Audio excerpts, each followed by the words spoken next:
Hi everyone, thanks for joining me again. Today we have a very special virtual site tour for you.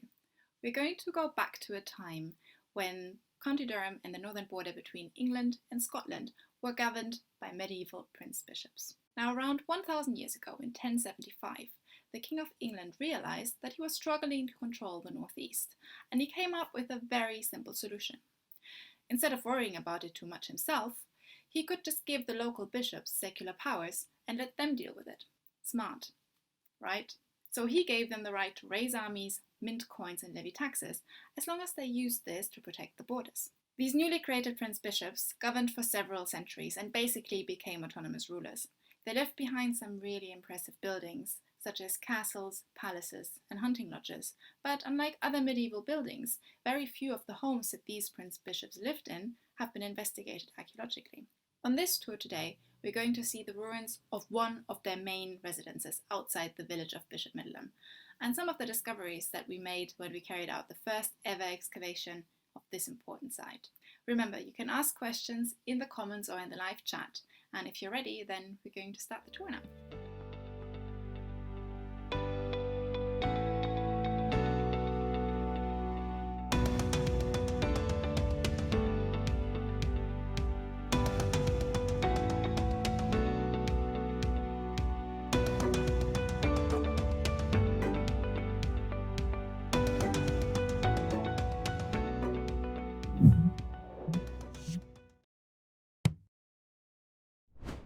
The excavation that we're going to look at is on the outskirts of Bishop Middleham. That's a very small village in County Durham.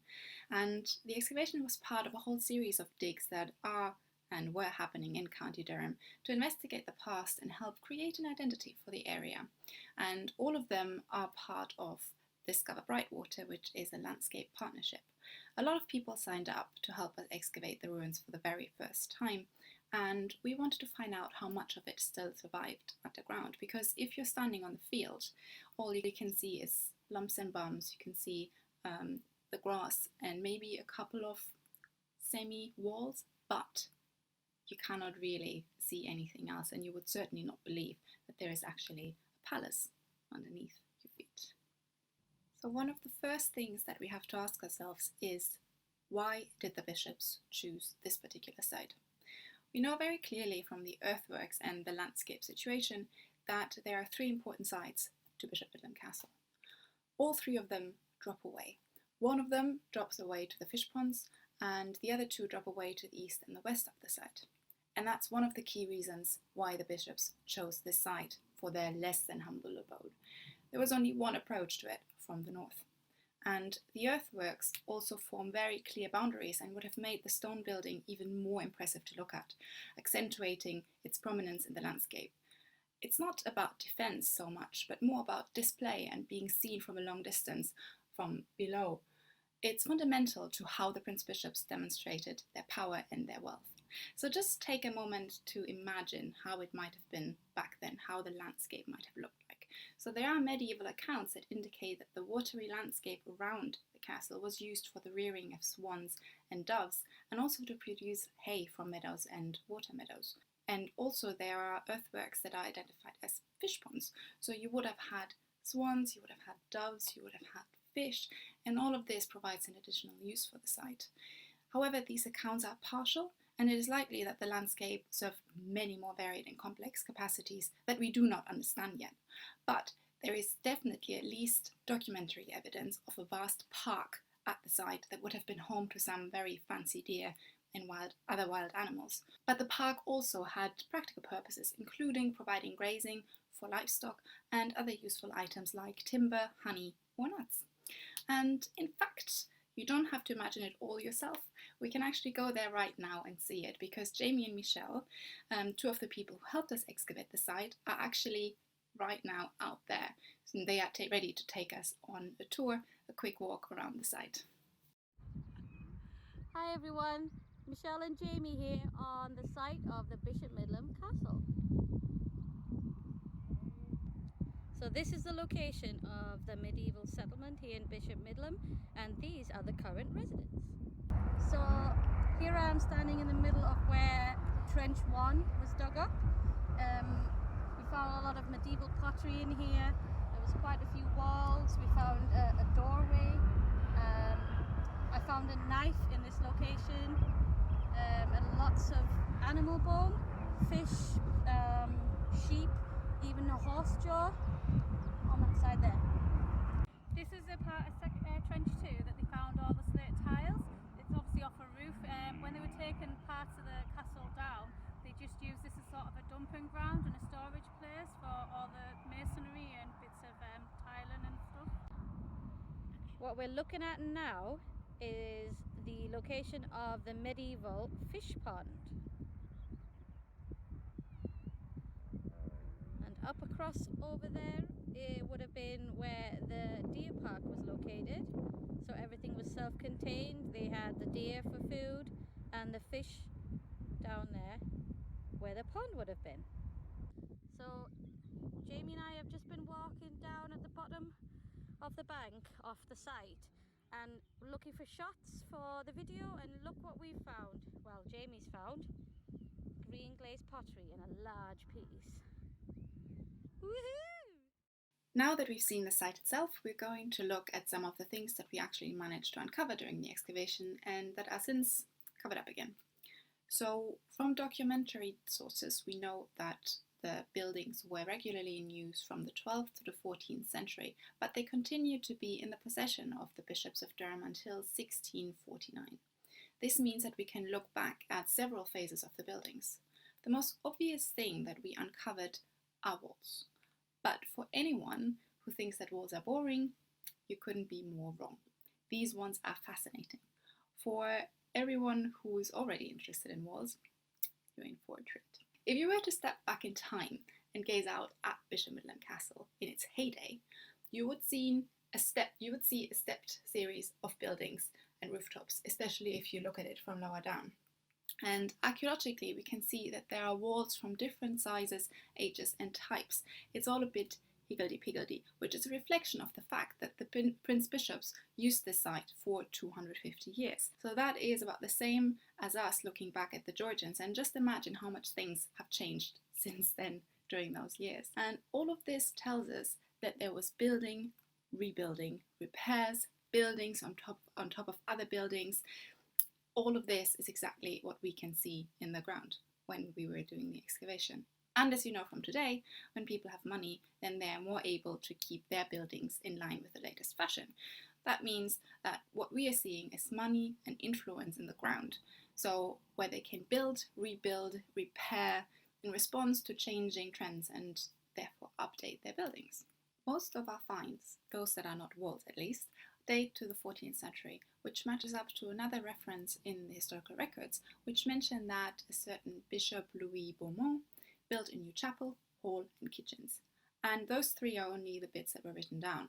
There could have been much more, and that's what the archaeology actually suggests. So in the lower part of the trench, excavation revealed two different styles of wall, different sizes, different masonry, and two different times of construction. So the earlier wall is missing a good chunk of masonry, and it looks like they've actually taken one side of the building down and replaced it with a whole new skin. The only reason you do this is if you've had a structural problem or if you're responding to fashion. So to make your old building look like the latest kind of building, you can just replace the old front with a new front. You can see this in the Georgian period too. Refront the house so it looks as if you're up to date. It's all a facade. There's also some direct evidence of this medieval grand designs. So we found some great big holes that were most likely for timber beams, like scaffolding, holding up the front of the building and the floors while the replacement work happened. The uprights would have stayed in place while the new walls were erected around them and would have ended up being encased in masonry.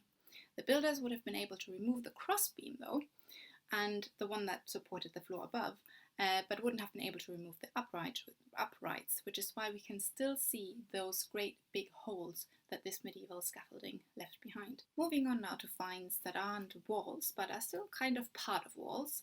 While we were digging down to find the foundations of the walls that I mentioned before, we came across a big piece of masonry. When I say big, I mean huge. And when I say huge, I mean massive, like massive, massively huge. Bigger than I could actually hold in this frame if I would be able to lift it, if I was strong enough.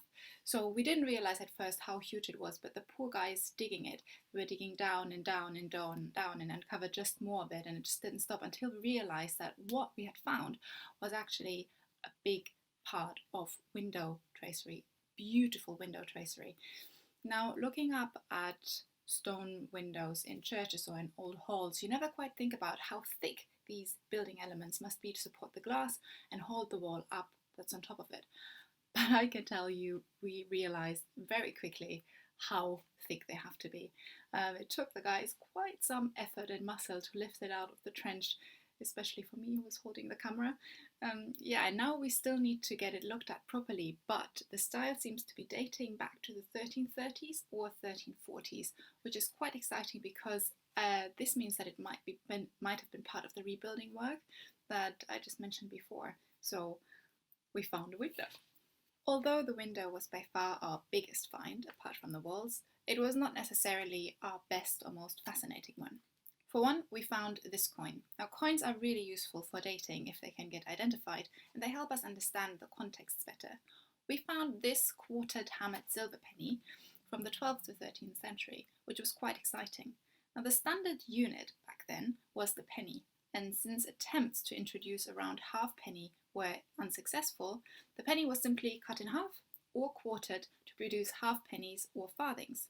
Whether this particular quarter was cut in the mint or when someone just needed some change is debatable. But an even better example for dating is this jetten that Aaron found just outside on the surface of what we think might have been the courtyard. It's in such a good and excellent shape that we know that it is from the reign of Edward I and dates back to 1302 to 1307. And because it shows so little wear, it was probably lost just soon after it was struck. Now, this is really, really wonderful for dating because it gives us a very, very, very small window in time. But although it looks like a coin, a jetten has no monetary value, so it's not like the silver penny that we have. The jettens were only used for calculation, and they only represented a certain value on the abacus on which they would have been used. We also found a lot of green glazed medieval pottery amongst the building rubble, and every new find was just as exciting as the previous one. And that was because even though some of the pottery pieces fitted together, which was exciting on its own, we found such a big variety of pottery. So every piece had different markings, different decoration on it. We had thin ones, we had very thick pieces, we had rims and handles and bases, and it just gave us such a really, really nice idea of the variety of pottery variety of pottery and variety of vessels that would have been used on site 700 years ago. And while we're talking about kitchenware, there were also the blades of two iron knives that are dating back to 1200 to 1400. So I just really like the idea of someone relaxing in the courtyard, snacking on an oyster or a chicken leg, the remains of which we uncovered as well. And then they are being suddenly called away on some urgent business or reprimanded for being lazy. And they rush away, leaving his or her knife back on the sun-warmed stone. And while they rush away, a quarter penny just silently drops out of their purse or their pocket. On the building side of things, we found window lead, we found some plaster and floor and roof tiles. Some of them were glazed, some of them had little peg holes in them. But overall, we found surprisingly little construction material. And this brings me to the last point for today, recycling. We do know from historical records that recycling back then was just as important as it is today, maybe even more. So we do know that the buildings at Bishop Middleham, when they were no longer used, a license was given to decommission them and ship off the materials to be used on new buildings. And we found a lot of evidence that this has happened actually here on site. So, for example, we only found the foundations and lowest rows of wall masonry in Trench 1. And it is very, very clear that the building was taken down to ground level and that all the expensive building material was gone, taken away, removed. And that job was very, very thoroughly done. The walls back then were built having two rows of very nice facing stone, one to the inside, one to the outside of the building, and the space in between was filled with smaller bits of stone that were either broken or debitage from hewing the blocks, so all the bits that you wouldn't want people to see, that are kind of chunky, not very nice. And although we did find a lot of building material piled up against the remains of the wall, the stuff that we found was primarily mortar and small rough stones, so the stuff that would have been used as the core filling between the nice two facing sides, rows of the walls, so not exactly valuable stuff. By contrast, we also found no roofing or flooring material and hardly any of the nice flat facing stones that would have made the outside of the wall. Similarly, there were no window glass, only a very few pieces of window lead, and even though there were definitely at least one window, as we know from the tracery, no other windows on site.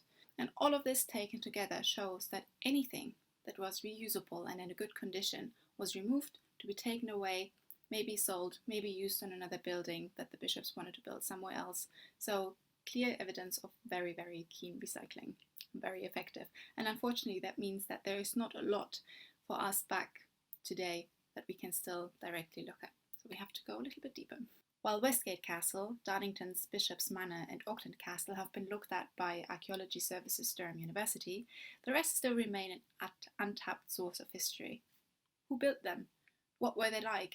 And might these residences hold previously unknown details about the all-powerful Prince Bishops? Altogether, our excavation at Bishop Middleham has given us a tantalising opportunity to learn more about two key areas: early medieval buildings and how the bishops of Durham extracted wealth from their land.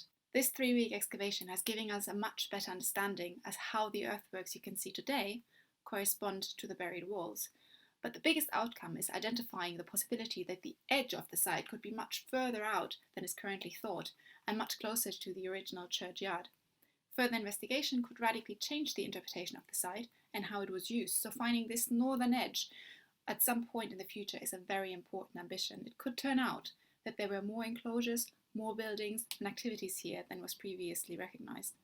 And this could help us update the existing interpretation board, which does not reflect the archaeology that we found. So what we found shows that Bishop Middleham Castle was much larger, much more extensive, much more grand than what is currently being displayed.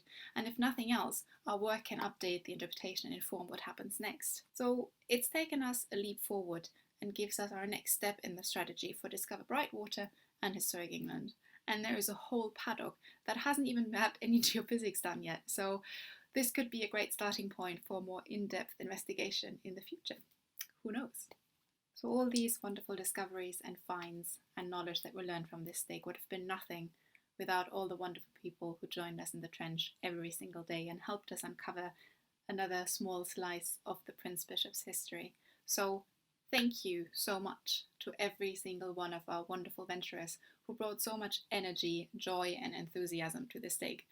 Those of you who stuck with us through the worst pouring rain, those who did not despair at finding too many walls in one trench that would have been needed for one building, and those of you who mastered the tricky skills of returfing and deturfing very, very nettle infested ground. And finally, those of you who showed me once again the lengths to which British people go to get their cup of tea during break, even if all the elements are against them. It was also really, really lovely to have so many locals who visited the site, who know the area, who could tell us how the village changed, how the landscape changed, of other finds that they made while they were field walking on the side or further down. So other little pieces of pottery. And I, for one, just can't wait to get back there and do our second season, meet you all again, and learn much more, see what else we can discover. Now, this is it. Thanks for staying with me for so long, and you may now slowly return to the present. I hope you learned something about the Prince Bishops and our excavation, learned about how medieval buildings were built, repurposed, recycled. Now, if you want to learn a little bit more about the excavation, see the artifacts, meet the team of people who helped us make this excavation possible, then you can have a look at the project website. And once we're all comfortable being outside again, why not join us and visit the site yourself, maybe even join us on the excavation. And until then, stay safe, be well, and see you next time.